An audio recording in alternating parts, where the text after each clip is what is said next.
Hello, everybody. Welcome to week 15, our final week in the course. This week, the subject of the unit is digital art, which includes video as well as virtual and web-based art. There's no required reading for the week. The week will be focusing on the slide lecture on digital art, as well as a number of videos. I'm just going to scroll down here. 3 videos on the video work of Bill Viola, American artist, and then 3 Art21 videos that are each about 12, maybe 12, 13 minutes each. So there's quite a bit of looking this week as opposed to reading. But the idea is to give you an overview of the variety of digital art that has emerged in the postmodern era. I think a good way to, well, actually, before I talk a little bit about that, let me just also say quickly, as we head into the final run of the course, that what we have basically is a discussion board this week, and the idea is to choose one of these Art21 videos and discuss it in detail by answering certain questions, which are spelled out in the introduction to the discussion. Just a reminder also that we do have a final exam in the course. It will be released next Sunday, and then it will be due the following Saturday, May 12th. So you'll have a week to work on that, and that will finish out the class. So, okay, video and digital art. Basically, starting in the 70s, artists would begin to look at the emergence of new technology and take art in a new direction by starting to incorporate TV and video into their work. And then when the internet emerges in the early 90s, artists start making web-based work as well. What's particularly interesting, I think, about this, or a way to look at it, is artists are doing a couple of things. They seem to be either commenting on the technology itself, right? Trying to think about ways to bring the technology into their work to create more interesting art. In other words, in the same way that artists changed art by starting to use oil-based paint, right, during the Renaissance, or even when oil paint was started to be manufactured and put into tubes. That meant artists could go outside and start painting in the landscape. Whenever there's been a technological advancement, artists have responded. So in this case, you could almost say that art is going to naturally change in response to the technology that's available. Another way to look at it is artists are saying that when technology advances, society changes.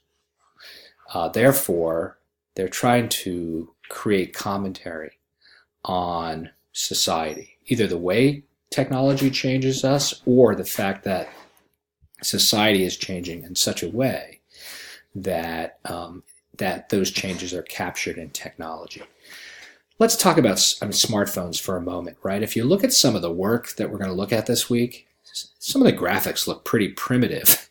You could almost say that the smartphone now, that little device in your hand, has so many powerful tools in it that were really unusual and exciting to artists when they first emerged.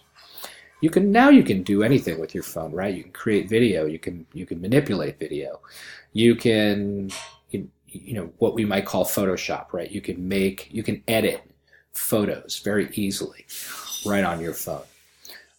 We can communicate with the web, we can post, we can do so many things. So a lot of the work that you're looking at actually, as soon as a new technology, something new would emerge, like the internet, they started seizing on it and saying, what can I say about art, or what can I say about this new world? Another thing I think to keep in mind is that some of these themes of contemporary art start to come through. The body. The body is a big part of what's explored in the work this week. Why is it that we continue to be so focused, when I say we, artists, why is it that artists are so focused on exploration, pushing, trying to almost find the limits of the human body in their work? And what is the relationship between technology and explorations of the body? Another theme that you see is time. Look at the way time enters into the work of somebody like Bill Viola.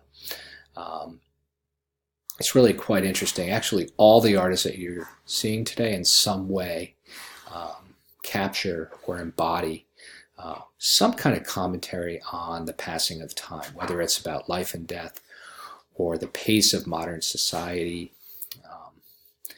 Another theme that you see is scale, right? Monumental scale, or tiny, like the dioramas that you'll see in Paul Pfeffer's work. The way he creates these tiny worlds and then videotapes them so that they look enormous. So what is it about these kinds of scale changes that seem to interest people? So I think I want to just also finish up by saying that we've covered just a tremendous amount of ground in 15 weeks, and I think at times it might have seemed like the pace was too fast to absorb, but from the work that you're all producing, it gives me a sense that you've been able to really stay with the material and get a good overview of art. So as we conclude here, when we go back and we think about those really early images that we looked at, like Manet's Olympia, or the early experiments in Impressionism by the Impressionists like Monet, I think we recognize that artists are always trying to do two things, right?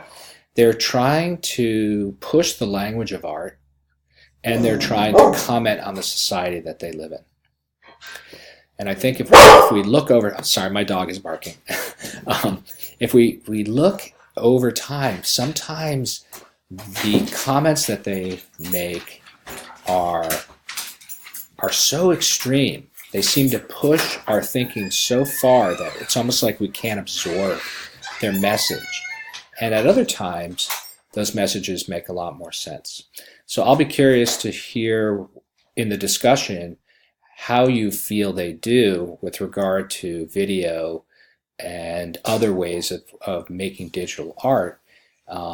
Even like Calfe's comments on virtual reality by creating a Second Life avatar. What does this say about us? What does it say about our contemporary global society?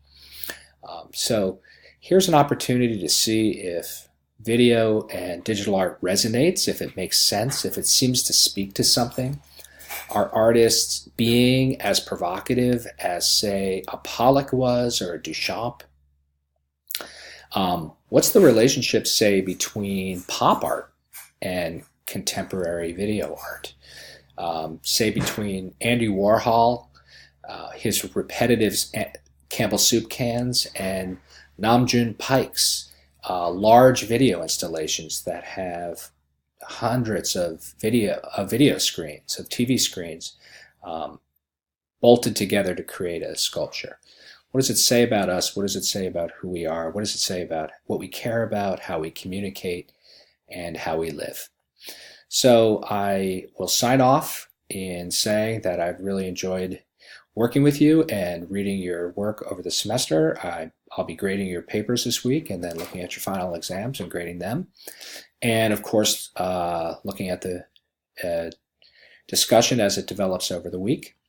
And if you have any questions or concerns, now's a good time to get in touch with me.